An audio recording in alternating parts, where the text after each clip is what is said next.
Right.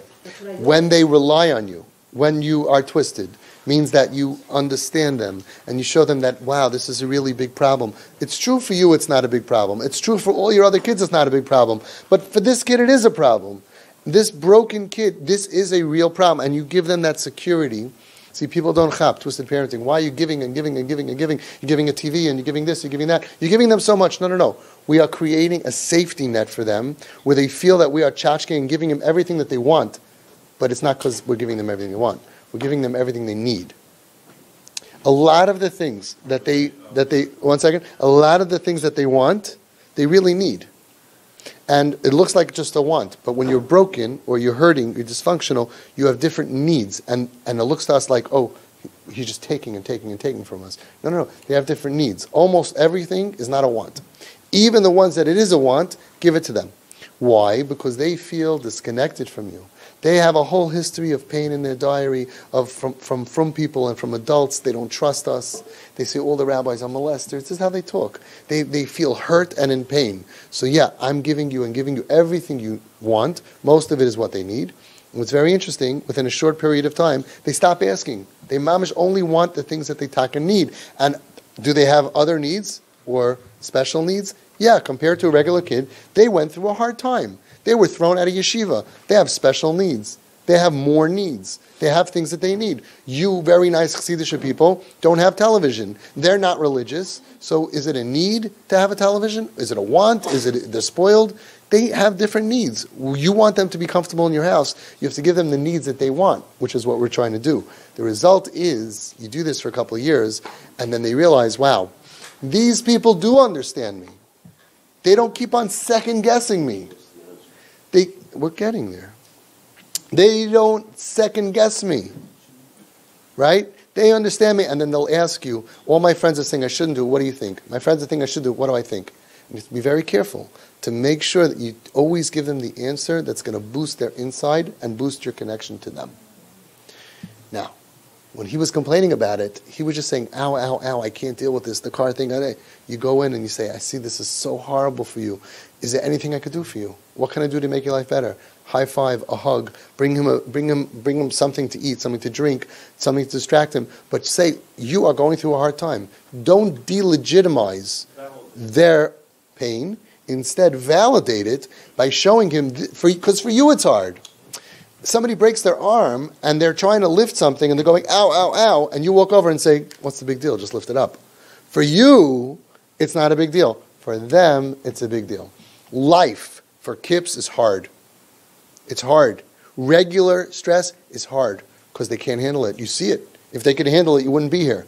So it's hard. So for you, it's difficult. So instead of making you feel bad or by giving you advice which makes you feel bad, because these kids are thinking like, oh, you think I couldn't figure that out? Go to sleep at night, wake up in the morning. Like, they get so frustrated from that. You see that, which ruins your relationship, and you accomplish nothing because they don't change and they didn't listen to you, right? Not because they're defiant. Because, it's interesting you say defiance. I have not met one defiant kid. Not one, ever. Yeah. They all present as defiance. And I've worked with kids who, how many hundreds of kids have we had here who were diagnosed as ADD, as ODD, oppositional defiant disorder. But Lamaisa, once you crack through the wall, you do TP, you'll see Shefalach. They're not defiant at all. Yes, they had something that happened to them. They need to be treated differently. When you treat them the way they need to be treated, the defiance just evaporates, and just all of a sudden you have a Shefala, you have a mushy kid. When they're defiant, they're in pain, they're angry, they're hurting, that's all. When you stop being a part of the pain and you start being part of the solution, when you stop being one of the reasons that make them feel bad about themselves, that they're stupid or lazy or dumb or bad, and you start being on the side that makes them feel good about themselves, things change. Things change. And you know what? You don't need to be so smart and you don't need to have the answer. You just have to close your brain and open your heart. You just have to say, I don't know what to say. I just know I love you. I just see you're struggling. I'm here for you. They didn't ask you to have the answers. You don't have to have the answers. We have kids who say, what public school should I go to? Or what girl should I date? You're allowed to say, you know what? I grew up in Satmar and I really don't know. That's fine. You don't have to have the answer. I'll look it up for you. I'm going to try to make friends. You don't need to have the answers, but you need to be the one who validates them for the struggle that they're going through and says, I will do anything I can for you forever.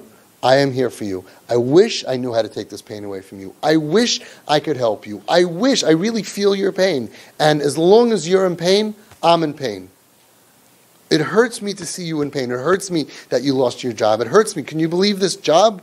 That this boss, you know how many kids come home, fired me after 2 days. This guy doesn't know how to treat his employees. Really? He has 8,000 other employees that are perfectly happy. But he doesn't know. Yeah. I couldn't go out and smoke every hour, 4 cigarettes. What? Had to come every day, on time? Of course. It's a crazy thing, right? Crazy. They expect you to come every day. Like crazy, right? Dysfunctional people or people who are having trouble with stress, they can't keep up with it. They just can't do it.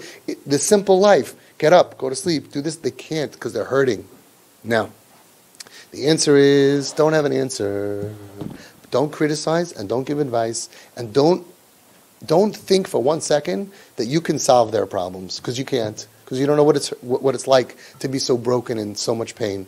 Going off the derech is very, very painful. Forget about the fact that almost all of them had a tremendous amount of pain that caused them to go off the derech. But losing your family and the admiration of your parents and everybody in your life, it's very painful. Nobody's doing it unless there's a reason. And even if, let's say, there's no reason, fine, they're really bad. Look how much pain they have after they do that. They are in pain for 2 reasons. First of all, because it's pain that pushes them away. Ki yodua. And you know who knows it? They do. A lot of them are very like, don't say every kid who goes off the derech is in pain, but they know. They don't like to say that that's why, but they know that they're in pain. Footsteps knows that they're in pain. They talk about it. We know that. We have kids that are in pain.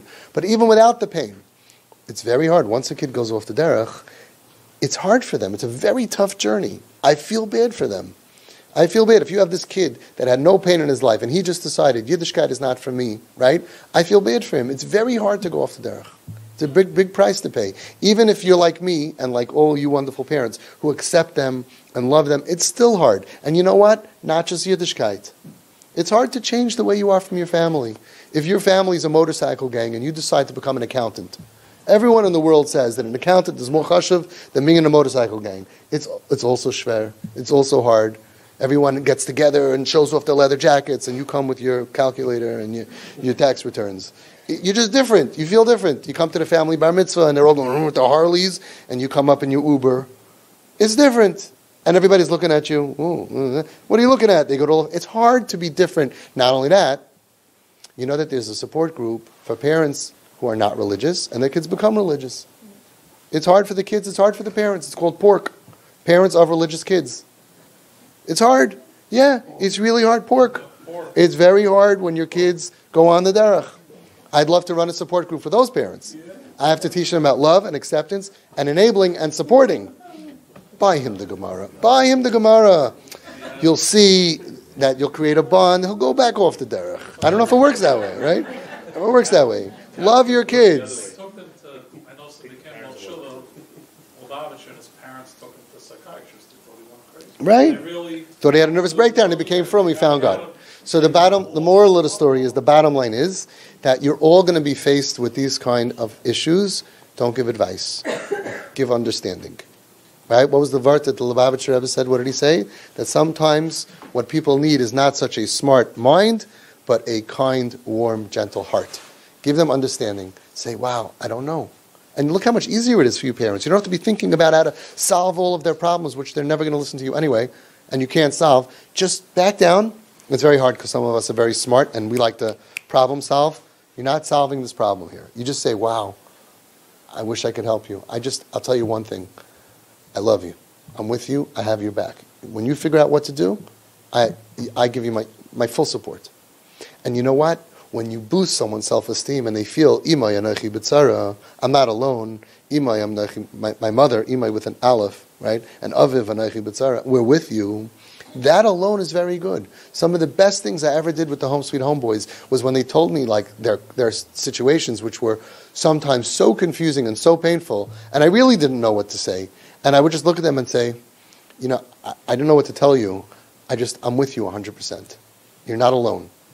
The message of you're not alone is huge. Huge. You're not alone. We are in this together till the end. And I trust you.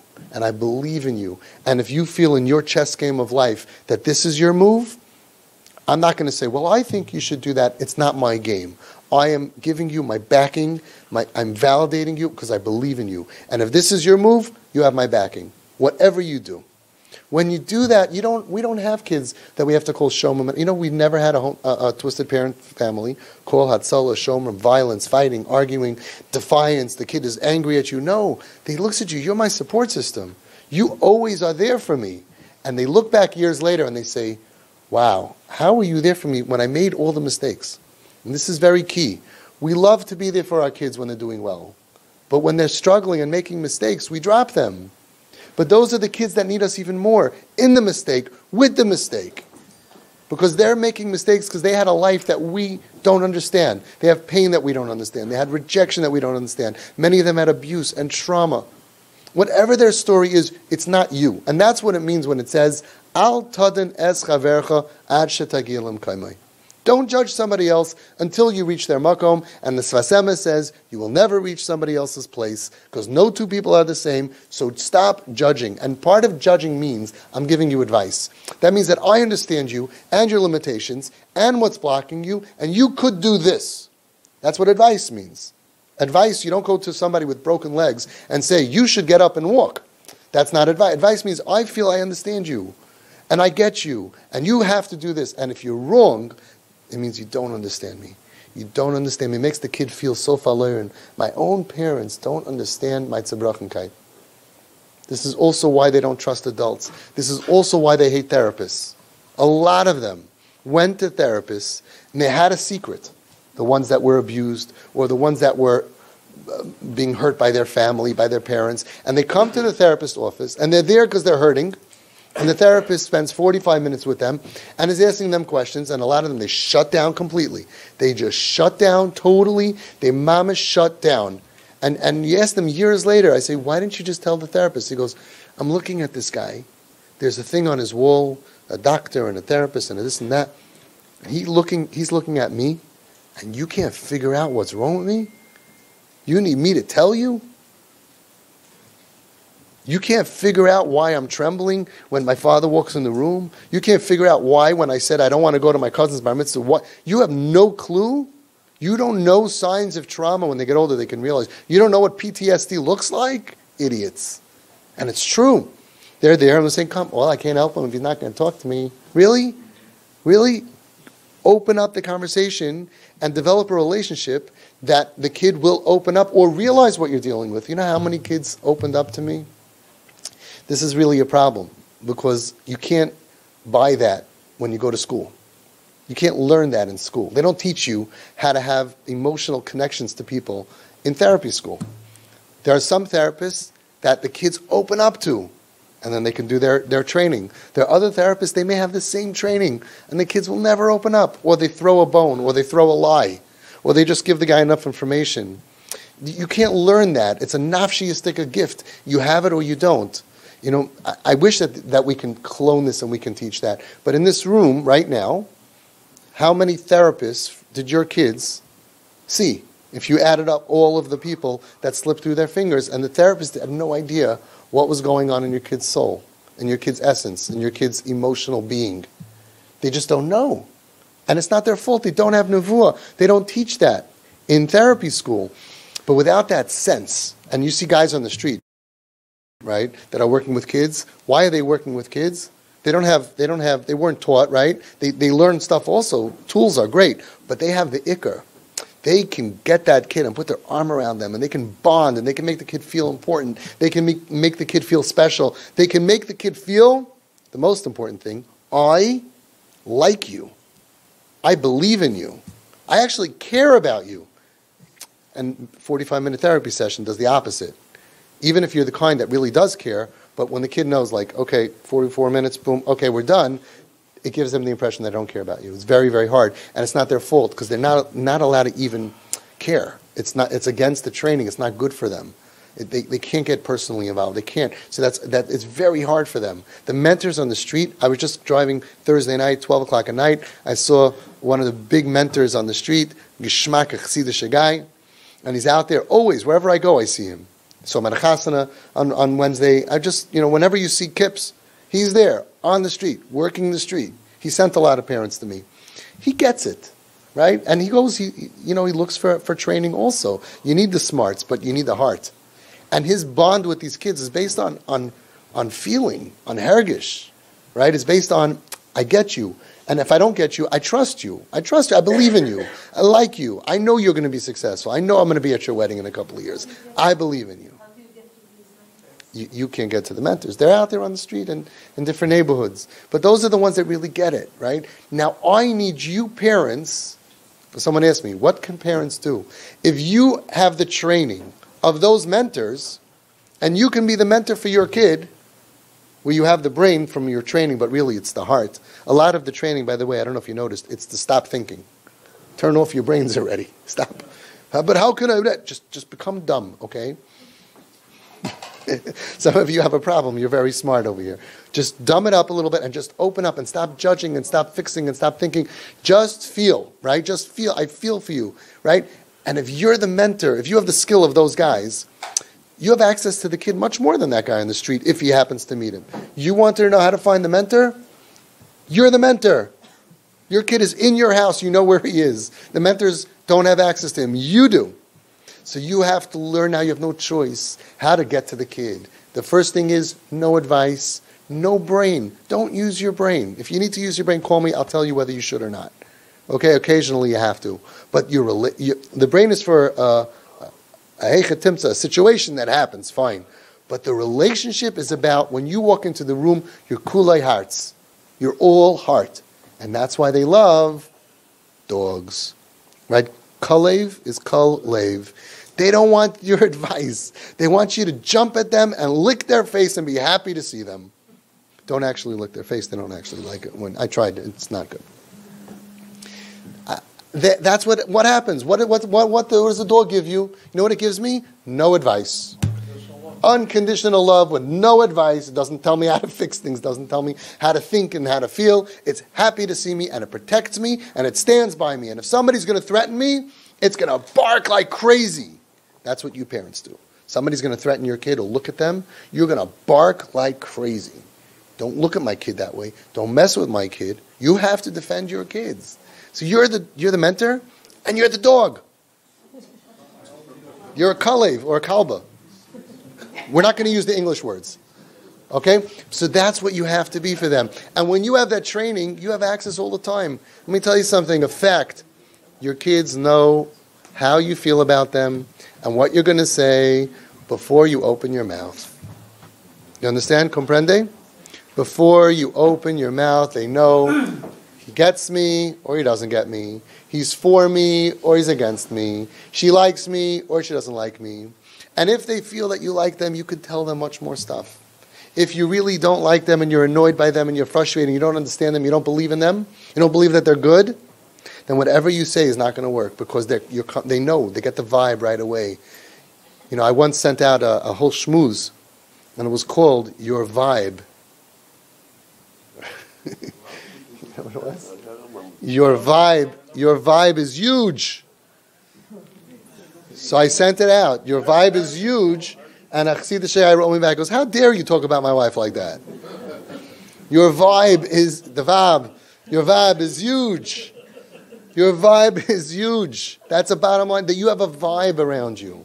Some of you have a calm vibe. Some of you have a nervous vibe.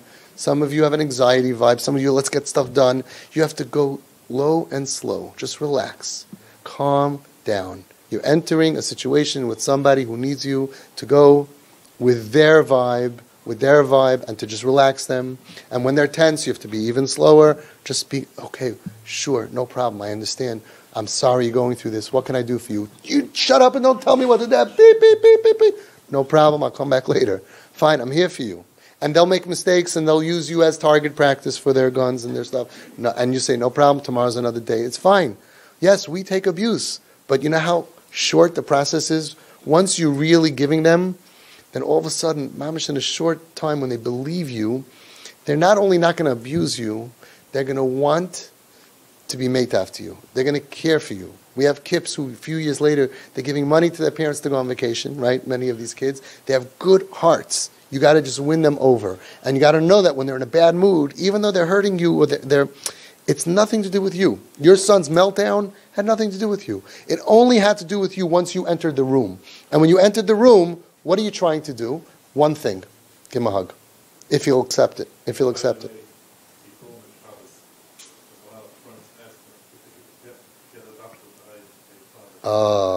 You heard that? A lot of his friends said, can your parents adopt us? Yeah. Yeah, good. That's a good sign, and it's good for him to hear it, and you deserve it for everything that you're doing for him.